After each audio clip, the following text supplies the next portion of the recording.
జీవీఎంసీలో YCP సభ్యుల తీరు సరికాదన్నారు Visakha mayor Srinivasarao. 10 రోజుల ఎజెండా ముందే పంపామని అన్నారు.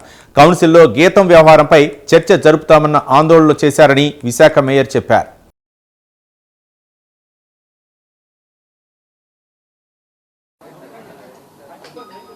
ఈరోజు కౌన్సిల్ ఏజెండా 10 రోజుల ముందు పంపించడం జరిగింది. ఏదైతే గీతం మీద మాట్లాడే విషయం మీద కానీ ఉన్న విధానాల్లో వర్కులు కానీ లేకపోతే కొంతమందికి ప్రమోషన్స్ కానీ ప్రతి కౌన్సిల్ విధానానికి కట్టుబడి, ఎందుకంటే ఒక మేయర్గా ముందస్తు ఆమోదం ఇవ్వచ్చు, ఆ నిర్ణయం కూడా తీసుకోకుండా కౌన్సిల్ విధానానికి తెలుగుదేశం పార్టీ కట్టుబడి ఉండే ఒక సీనియర్ కార్యకర్త దగ్గర నుంచి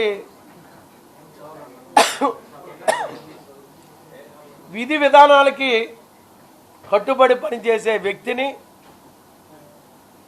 కౌన్సిల్లో ఒక మినిస్టర్ చేశాడు. ఉమ్మడి రాష్ట్రంలో ఒక ప్రధాన స్థానం కూడా పోషించిన బొత్స సత్యబాబు గారు ఈ కౌన్సిల్లో ఏంటంటే వాళ్ళ సభ్యులు టోటల్గా పోడియం మీదకి వస్తేప్పుడు సబ్జెక్టు జరుపుతారన్నారు, ప్రతి అంశం కూడా వివరంగా చెబుతారంటే అప్పుడు దాన్ని కంట్రోల్ చేసే బాధ్యత లేదండి. ఎవరైనా ఒక ప్రతిపక్ష నాయకుడిగా ఇప్పుడు ఉండే ఒక వ్యక్తి ఈ కౌన్సిల్లో సభ్యుడు అవలేనప్పటికీ, నా ఆమోదం తీసుకోలేనప్పటికీ వాళ్ళు వచ్చి కూర్చొని దాడి చేసే మార్గాన్ని ఈ జగన్మోహన్ రెడ్డి గారు విధానాన్ని బొత్స తీసుకున్న పరిస్థితి నా పోడియం మీదకి ఎంటర్ అయ్యి ఎవరైతే సెక్రటరీ గారు ప్రతి అంశాన్ని డీటెయిల్గా చదివి దాని మీద డిస్కస్ చేయాలి. వాస్తవం అయితే 15 అంశం వస్తాడు, 15 అంశంలో ఉన్న సబ్జెక్ట్ వాళ్ళు మాట్లాడాలి. 15 అంశం విధి విధానాల్ని మా సభ్యులు కానీ నా నుంచి కానీ వినే పరిస్థితి లేకుండా రావడమే దాడికి పాల్పడే వ్యక్తులు ఈ విశాఖపట్నంలో కూడా జగన్మోహన్ రెడ్డి గారి ప్రభుత్వం ఇంకా ఉన్నట్టు ప్రవర్తిస్తున్న విధానాన్ని నేను ముందుగా ఖండిస్తూ, అందులో ఒక ప్రతిపక్ష విధానాన్ని పోషిస్తున్న బొత్స సత్యబాబు దగ్గరుండి చేయించినందుకు కూర్చునే పరిస్థితి దేవ సబ్జెక్టులోకైనా ఆ విధానాన్ని తప్పు. ఎందుకంటున్నానంటే మేము అంశం చెప్తాడు, ఆ అంశం దాని విధానాన్ని మాట్లాడాక రెండోది మూడోది మేము మాట్లాడుతుంటాం. మాట్లాడినందుకు కూడా ఛాన్స్ ఇవ్వకుండా పోడియం మేయర్ మీదే తిరగబడాలని మేయర్నే టార్గెట్ చేస్తూ సబ్జెక్ట్ని టార్గెట్ చేయాలి. మీకు దమ్ముంటే సబ్జెక్ట్ మీద ఎవరు నినాలి, దమ్ముంటే మీరు సబ్జెక్ట్ని మేము చెప్పేదాకా సబ్జెక్ట్ని కంటిన్యూ చేయమనాలి. ఆ విధానం లేకుండా ఒక దాడి విధానానికి జగన్మోహన్ రెడ్డి నుంచి వీళ్ళ వరకు అలవాటయ్యి నా మీద దాడి చేయనందుకు ప్రత్యేకంగా రావడం. ఎందుకంటే గత కౌన్సిల్లో మేయర్గాని సబ్జెక్టుతో మాట్లాడేవాడు. ఒకటే విధానం, ముందస్తు ఆమోదం గుర్రాల పార్క్ మీద తీసుకుంటే దాన్ని ఆ రోజు నేను చెప్పాను, అమ్మ ఇదేంటని, బొమ్మలు గీస్తున్నారు అన్నారు. అయినప్పటికీ ఇది కరెక్ట్ కాదు, ఈ అంశాన్ని మీరు క్యాన్సిల్ చేయాలన్నాను. క్యాన్సిల్ చేయకుండా వెళ్ళిపోయినా మళ్ళీ ప్రభుత్వం వచ్చాక నేను క్యాన్సిల్ చేయడం జరిగింది. అంటే ఇలాగే చాలా అంశాలని ఏ రూలింగ్ ఉంటప్పుడు వాళ్ళు తీసుకున్నప్పటికీ పోడియం మీద ఒక 4 లీడర్గా ఉండి బాణాల్ సీన్ కానీ, ఒక డిప్యూటీ మేయర్ ఉన్న సతీష్ కానీ, తొక్కలాగ్గా ఉంటున్న ఒక కార్పొరేటరు ఉన్నా కానీ ఈ విధానాలు అనేది కార్పొరేషన్లో ఒక మేయర్గా నా దగ్గర లేని విధానాన్ని గతంలో వైఎస్ఆర్లో నేను అపోజిషన్గా ఉంటాడు నేను చేయలేని విధానాన్ని కూర్చోబెట్టి నడిపించే నాయకుడు బొత్స సత్యబాబు. నేను ఎందుకు చెప్తున్నానంటే వాళ్ళు ఒకటే టార్గెట్ చేశారు, మేరీ గారిని ఇబ్బంది పెట్టాలి, అంశాన్ని సబ్జెక్ట్ని ఇబ్బంది పెట్టాలి, సబ్జెక్ట్లో దమ్ముంటే డిస్కస్ చేయాలి, సబ్జెక్ట్ విధం మీద మాట్లాడాలి. మాకు వచ్చిన సబ్జెక్ట్ ఏంటంటే గీతం కాలేజీ మీద ప్రభుత్వ స్థలము 40 సంవత్సరాల గతంలో ఎంఈఎస్ మూర్తి గారు ఉన్న టైంలో గీతం కాలేజీ సృష్టిపడ్డది.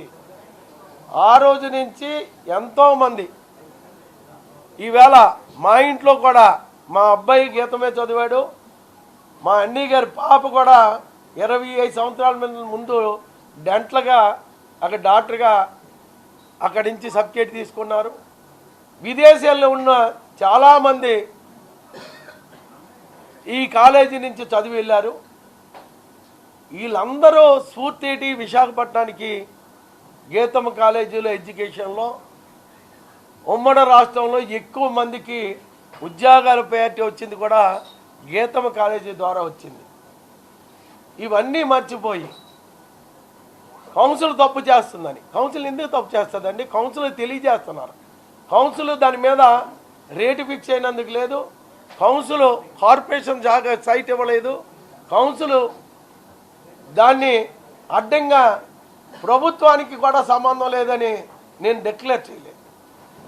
ఇది ఒక సభ్య సంస్కారం తెలిసిన ఎవరి వ్యక్తి అయినా కౌన్సిల్లో పెడతప్పుడు దాని మీద అబ్జెక్షన్లు ఉంటే డిస్కస్ చేస్తే మా కార్పొరేట్స్ కానీ అధికారులు కానీ డిస్కస్ చేసుకోవాలి.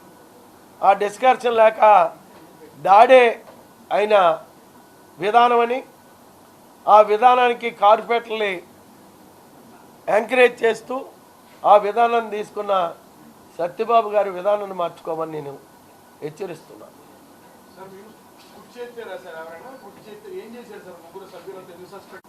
ముగ్గురు సభ్యులు కూడా నా పైకి డైరెక్ట్గా పోడియం ముందును ధర్నా చేసుకుంటే పర్వాలేదు, పోడియం ఎక్కి కుర్చీ దగ్గరికి వాళ్ళు రావడం, ఎందుకంటే కొంతమంది ద్వారాగా వచ్చిందంటే కుర్చీని లాగాలని ప్రయత్నించినందుకు చూస్తే ఆ బిఫ్ఫిను కార్పొరేటరే అని నా కుర్చీని పట్టుకొని ఏలబడి కుర్చీని లాగాలని ట్రై చేస్తే మా సభ్యులు బయటికి పంపించడం జరిగింది. ఈ ఏదైతే డిప్యూటీ మేయర్గా ఉండి సతీష్ డైరెక్ట్గా నన్ను ఫేస్ చేయనందుకు నా ముందుకి పోడియం పైకెక్కి నా దగ్గర రాయింది. ఒక మైక్ చదువుతుంటే సెక్రటరీ గారు మైక్ నిలిచి ఎరగదీసి వాళ్ళు తొయ్యడం జరిగింది.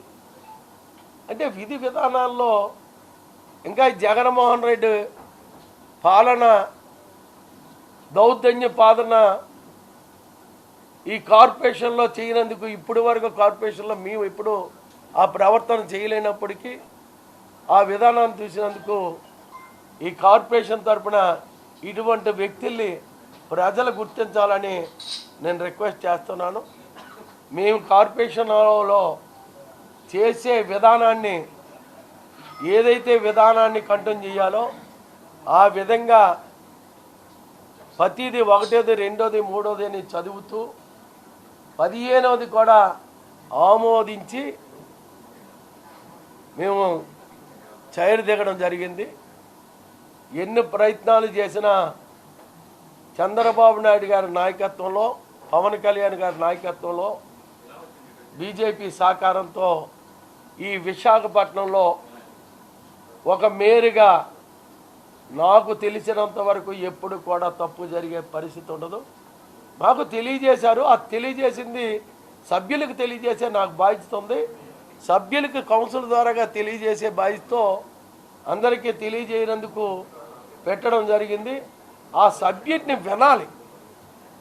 ఎందుకంటే గీతం కాలేజీ దగ్గర గొడవ చేస్తే ఏంటన్నారండి కేకే రాజు, బొత్స సత్యబాబు గారు, మేము స్పందిస్తాం, మేము దిగ్బంధిస్తాం కౌన్సిల్ని అంటే ముందు నుంచి ఒక రౌడీ విధానానికి ప్రిపేర్ అయ్యి 3 మైక్ ముందు మాట్లాడి 3 సార్లు కూడా కౌన్సిల్ని మా కంట్రోల్లో తీసుకున్నానని మాట్లాడే ఈ నాయకులు అదేవిధంగా కౌన్సిల్లో మైకులు ఇవ్వడం కానీ వాళ్ళ నాయకత్వంలో కూర్చొని చేసే విధానం ఎక్కడ కూడా ఇటువంటి విధానాన్ని తెలుగుదేశంలో కానీ గత రాజకీయం రాజశేఖర రెడ్డి గారి టైంలో కానీ ఈ విధానాలు జరగలేన విధానాన్ని ఈ జగన్మోహన్ రెడ్డి